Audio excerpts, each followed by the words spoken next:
Welcome to Engineers Academy. Subscribe to my channel and click on the bell icon to receive the notification for the upcoming videos.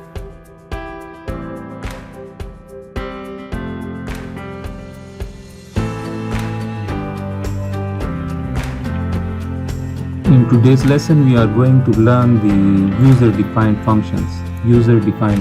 So far what we were using in MATLAB were the built-in functions of MATLAB. Let's suppose we were using a maximum of x. So let's suppose if I have this x rand I, and the maximum, let's suppose 10 and 4 cross 4, let's suppose. So far we were using the maximum of x by using the built-in function of max. So maximum of x. So if I run this, so this max function gave us the maximum of each row, and now let's of each column, sorry. So now the user defined function is your own function. If you people want to define your own function just like max, so you people can define your own function. So now let's suppose if I want to define my own max function, so how I can define my own max function? So then the syntax is like this. Let's suppose if I write function, this is the first line of your user defined function will be that you people will write function in small letters. So then you people will write the output variable. So this is the syntax for user defined function. So let's suppose I say that for my max, let's suppose I take the inputs in x.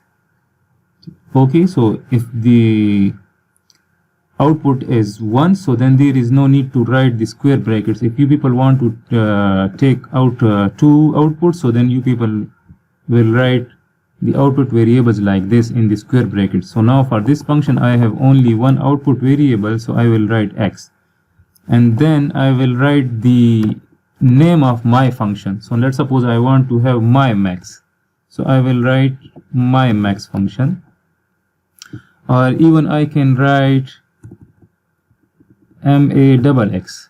Try to avoid the function name that already exists in MATLAB. So there is no ambiguity in the MATLAB built-in function. So whenever you people define your own function, so try to write some unique name for your own function. So that is already not existing in the MATLAB. So this time I am writing max. So this will be my max, or I can write the name like this, my max. So this will be my own function. So the input for this my max function will be an array, a row vector or a column vector or a 2D array. So I will write x, right? And now in my max I want to find the maximum of each row instead of finding the maximum of each column.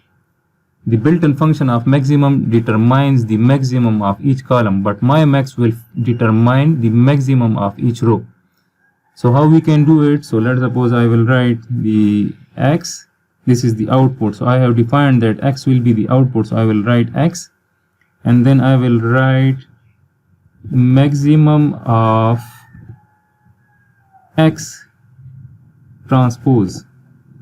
Okay, both x and x cannot be the output and input, so I need to change this to y. Let's suppose the y is the input. So now I will write the y transpose, and then int, right? And then one thing is that I do not want to have the x, the output x, to be a row vector. I want it to be a column vector. So then what I will do, I will take the transpose of this. So if I take the transpose of this, so then it will give us a maximum of each row, and the resulting x will be a column vector. So now this is my own function. So how it will work? So first we will save it in our own file directory with the same name. We will save it with this name, my max. So if I click on save, so then it says the file name is already written, so you people will not change this name. So if I save it like this, that is my max. Okay, and now if I define some x, let's suppose I define a random matrix x which is between 1 and 10, and let's suppose it's 3 cross 3. Okay, and now I use my max function. So I write, let's suppose max of rows, and then I write my max, and then I give it an input of x.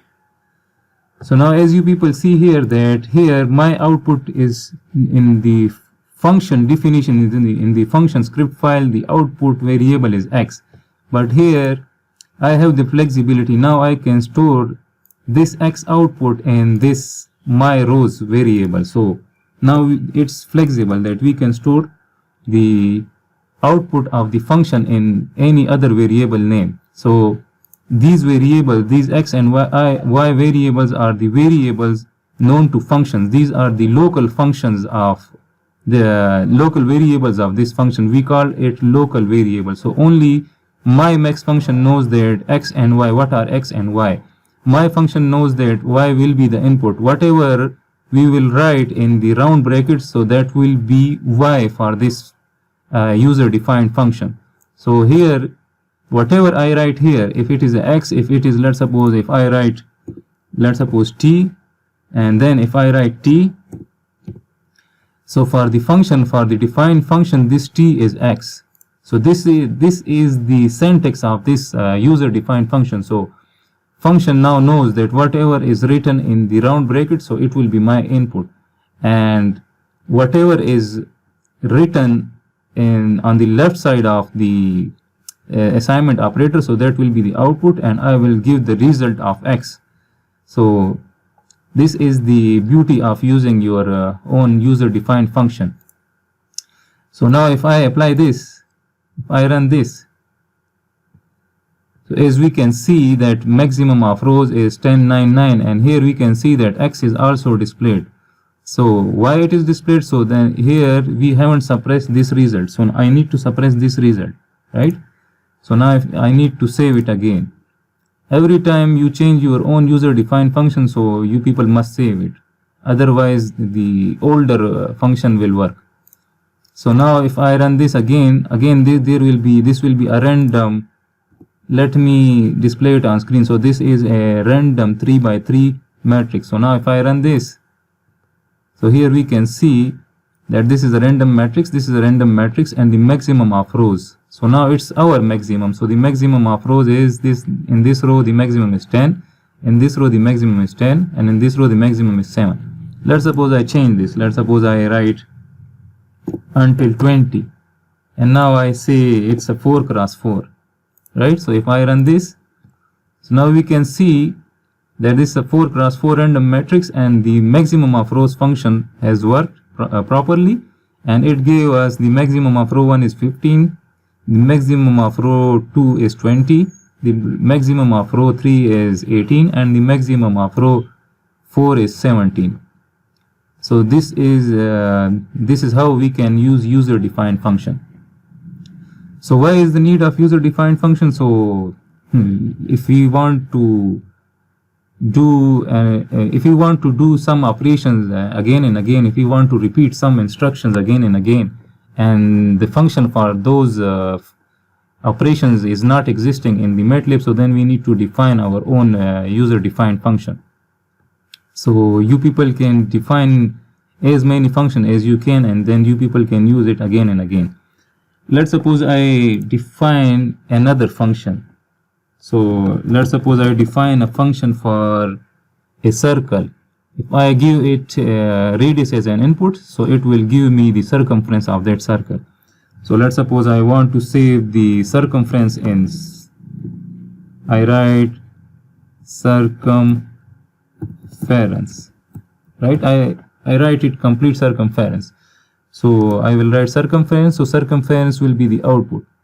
Let's suppose I write only C, so this will be circumference, right? So if I write C, this will be the output will be stored in C. So I will write C, and then I will write the function name will be, let's suppose, circle. So the function name is circle, and the input will be radius, right? So radius. Here I will write again. I am going to write the full name, circumference, right? So circumference. This is the radius, and then I will write the circumference. So we need to use this same output inside the function. Now I cannot use some other name for the circumference, so I will use circumference, and then I will write equal to, and the circumference is 2 multiplied by r, 2 pi r. So 2 pi multiplied by r, and I do not want to show it on screen, so I will suppress it, and then I will write int. So now this is my own circle function for which the radius will be input and the output will be the circumference.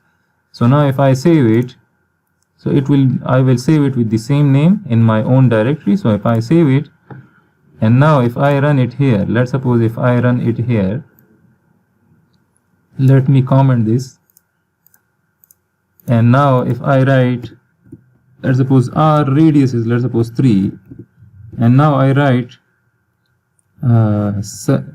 circumference, this is equal to circumference, and I write circle, and I write radius, and let me comment this as well. So if I run this, so now it says that undefined function or variable, and it says that error in untitled 6, that is the untitled, we haven't saved this, so it says that there is an error in this circle function. And what is the error? So the error is here, it says that undefined function or variable r. So what's the problem here? We have used that the input will be radius, and here I have used r. So I will use the same name inside the function. So if I write r here, so then I need to r here as well. So we need to be consistent with the names of the inputs and outputs in the function. Okay, and outside the function we can give any input and we can store the output in any variable.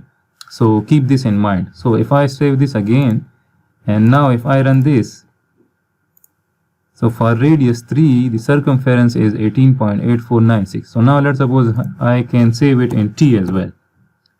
So the function is flexible. We can save the output, the same circumference output, in some other variable. So if I run this, so now for 3, the circumference is the same. So now let's suppose instead of defining this r, I only write the variable.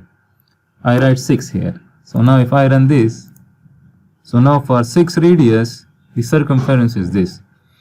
Now let's suppose instead of 6, let's suppose I write here r is equal to, let's suppose I write 1, 2 and 3,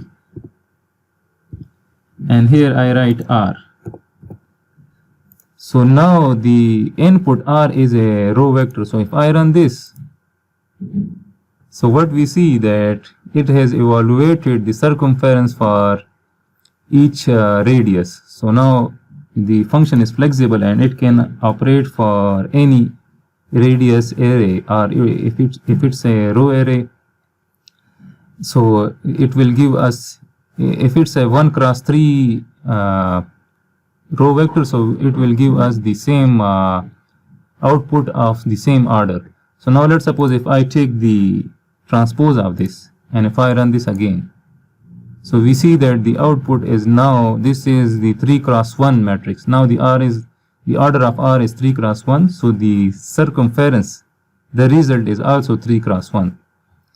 So now let's suppose I want to define another function, and I want to define a function in which I want to multiply two variables, and I want to store the result in z, let's suppose, and I write it multi, only the name is multi, and this time the input variables are 2. Let's suppose I write x and y, and I want to store the result in z, so the output will be z, So I have mentioned in the function line that the output will be z, so I cannot change z now.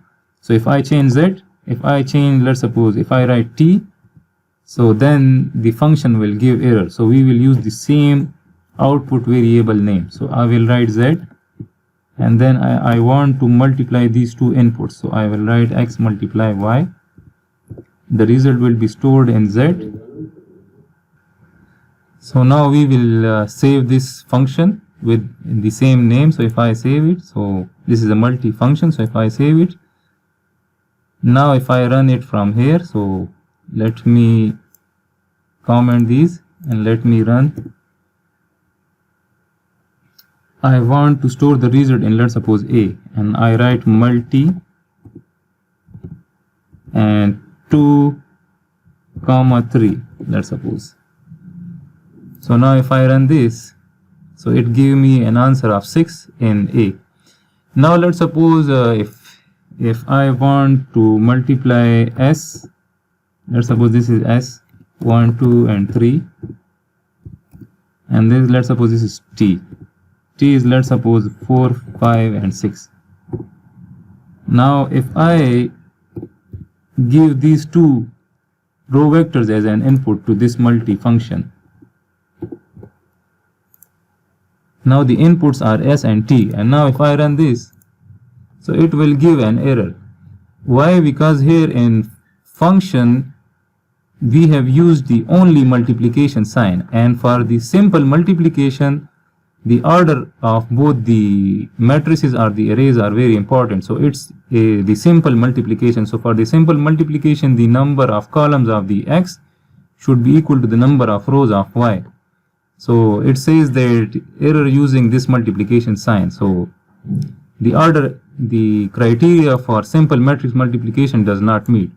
So then if you want to multiply these two row vectors element by element, so then we need to change our function. So then we need to write dot here. So now if I save it here, so now it will multiply row vectors as well. So now if I run this, so now it has multiplied both s and t element by element multiplication. So 4 is multiplied by 1, 2 is multiplied by 5 and 3 is multiplied by 6. So whenever you people are writing a function for arrays, for 2D arrays, so always write, always keep care for the multiplication and arithmetic operation. Whether if you people want to have an element by element operation, so use dot with it, and if you people want to have simple multiplication, so then you people will not use dot. So take care for using the arithmetic operation in your own function, that is the user defined function. Now, as we have already discussed, that the variables that are the inputs of a function, so these are the local variables of this function. So now if I run this multi, so we see that inside multi the variables are x, y and z, and here I have used s and t and I have stored the output in a. So if I run this, so here we see that in the workspace the variable the existing variables are a, s and t, and inside the variable of a function, that is x, y and z, they are not in the workspace. So this means that whenever we execute a function, we use our user defined function, so those variables will not exist in the workspace.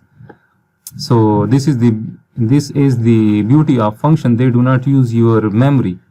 They just evaluate the results and store it in your own variables that you have entered. So always keep this in mind. So if I give it the same x, y name, so if I give it x and y, and then I say in multi the result in z, so if I write z, so now this time it will display x, y and z. Why? Because okay, so we need to change these x and y as well, so I need to change this. So now if I run this, so now we see in the workspace that x, y and z, these are the variables. Why? Because now we have used these x, y, z variables in this script file. So if I use these names here, so then they will be displayed. Otherwise, if I change the names, if I change R and let's suppose this time O, and then I write here R O, and if I save the result in some other variable P, let's suppose, so then the local variables of the functions will not be displayed, will not be stored in the workspace. Only these variables will be stored. Now what if we define a variable globally? If we have a variable that is defined globally, so how to define a variable globally? So let's suppose if I write global radius. Okay, so now I say that this radius, this R variable is global. Global means that whatever function I am using, so this R value can be used inside that function. So what does this mean? Let's suppose if I have this circle function, and in this circle I define the variable R as global. I tell MATLAB that this input variable R is global. It is defined as global, and I save this. And now here I have defined R as global, and let's suppose I give some value to R. Let's suppose R is now 9, let's suppose. And now I use circle function, and I want to have the circumference, and let's suppose X, and I write circle, and now I do not give any input. The input required for circle is radius, that is I need to write R.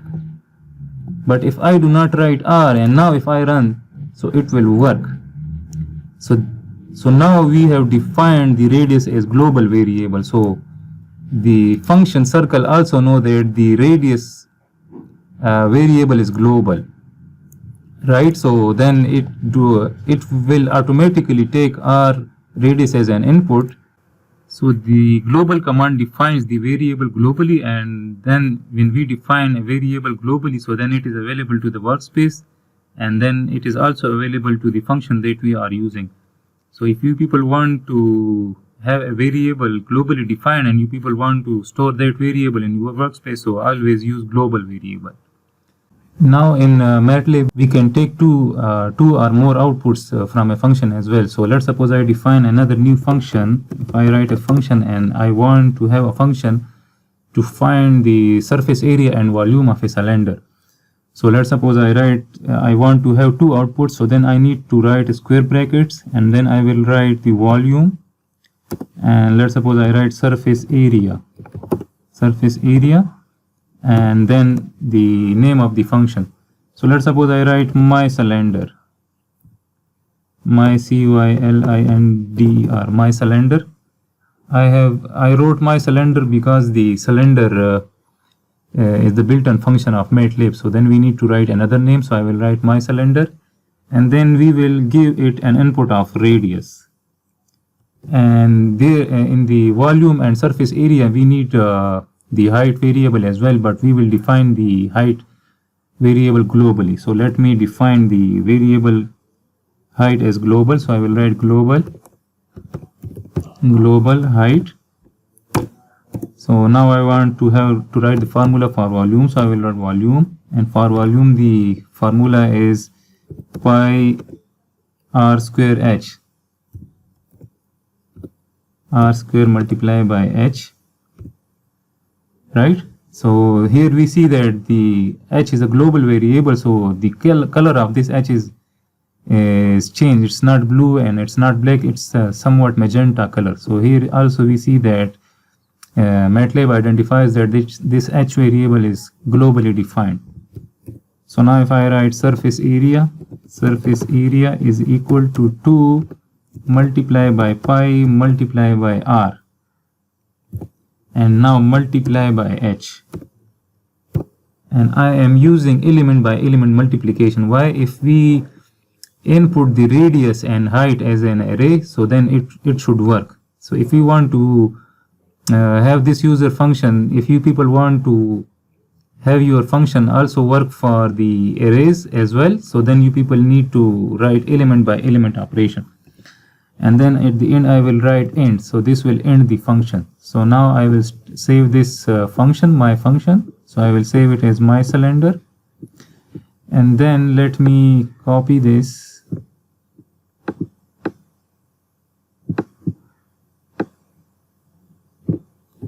And now I want to use it in my script file. So let's suppose if I write it here, my cylinder. So now, so in this script file, I will also define that h is a global variable. So h is globally defined, and then I gave h some value. And then here, let's suppose I will write v and surface area. There are two outputs now. So then I will write it like this, and now the input is 1 and the h is globally defined, so my cylinder will automatically take the value of h as 9. So if I run this, it says that undefined function or variable r. Oh, sorry, so we haven't given any value to r, so we need to give r some value. So let's suppose if r is 3, and then if I run this, so for r is equal to 3 and h is 9, the volume is 254.4690 and the surface area is 169.6460.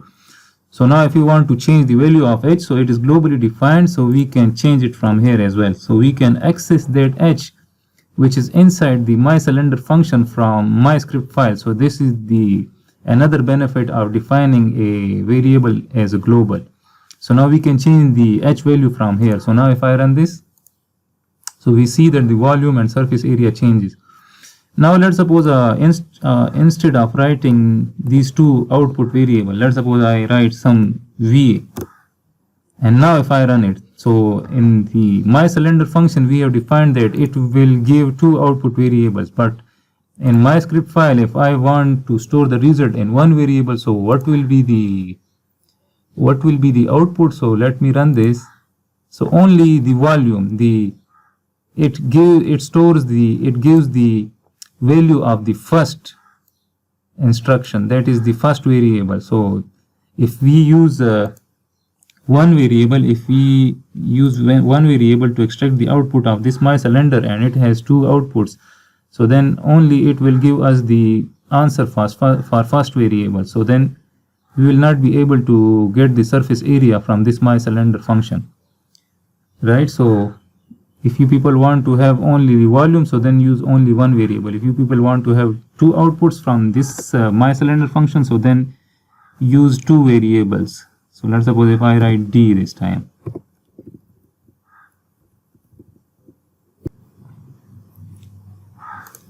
Now if I want to define r as a global variable also, so then what I need to do, I will write space and then I will write r. So now the r is also globally defined.